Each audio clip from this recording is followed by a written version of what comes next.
Assalamualaikum warahmatullahi wabarakatuh. Perkenalkan, nama saya Sinta dengan NIM 2123134. Ini merupakan tugas proyek dari mata kuliah Dasar-Dasar Biokimia dengan dosen pengampu Ibu Monika Primasari, MPD. Pada kesempatan ini, saya akan membahas mengenai pengaplikasian materi IPA SMP yaitu protein dengan judul kekurangan kadar protein dapat mengakibatkan kakeksia. Tahukah kalian bahwa tubuh kita terbentuk dari protein? Mulai dari ujung kaki sampai ujung rambut. Sel sampai DNA pun juga terbentuk dari protein. Oleh sebab itu, protein disebut nutrien yang berfungsi untuk membangun tubuh dan membentuk struktur tubuh.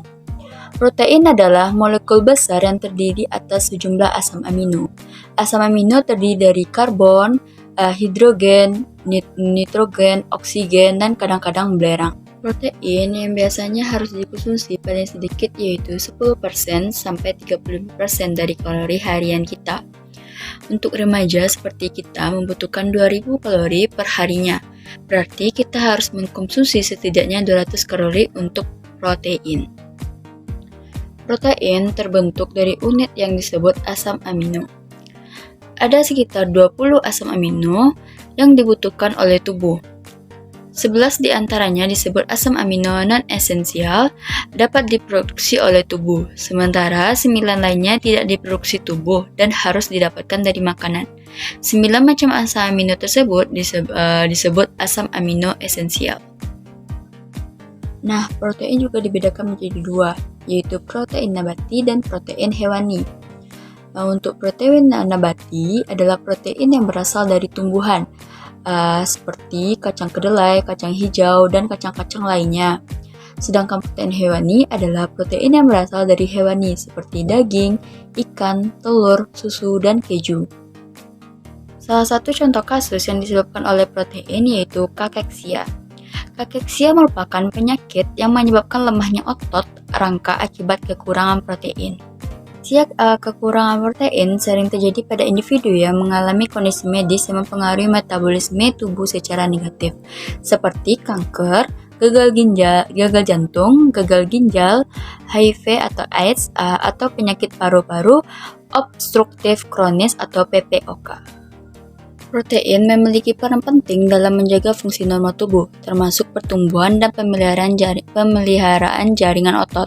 Saat seseorang mengalami kakeksia, proses peradangan atau peningkatan aktivitas metabolisme dan perubahan hormon dapat mengakibatkan kehilangan protein dalam tubuh menjadi lebih besar daripada asupan protein yang masuk. Hal ini menyebabkan kekurangan protein yang berkelanjutan dan dapat menyebabkan kerusakan otot dan penurunan fungsi organ. Adapun upaya untuk mengatasi penyakit kakeksia yang pertama yaitu peningkatan asupan protein.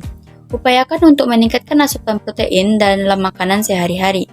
Pilih sumber protein yang kaya seperti daging tanpa lemak, ikan, telur, produk susu rendah lemak, kacang-kacangan, biji-bijian, dan kedelai.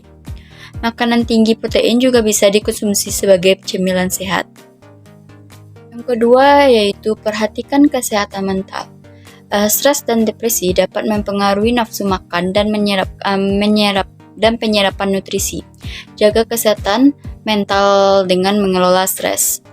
Mendapatkan cukup istirahat dan mencari dukungan dari keluarga, teman, atau profesional kesehatan mental. Yang ketiga yaitu olahraga ringan.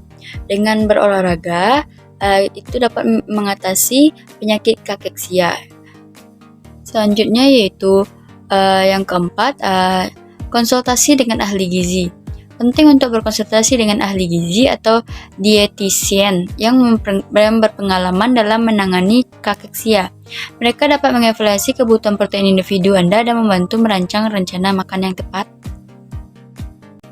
Baiklah teman-teman, sekian video pembelajaran dari saya. Assalamualaikum warahmatullahi wabarakatuh.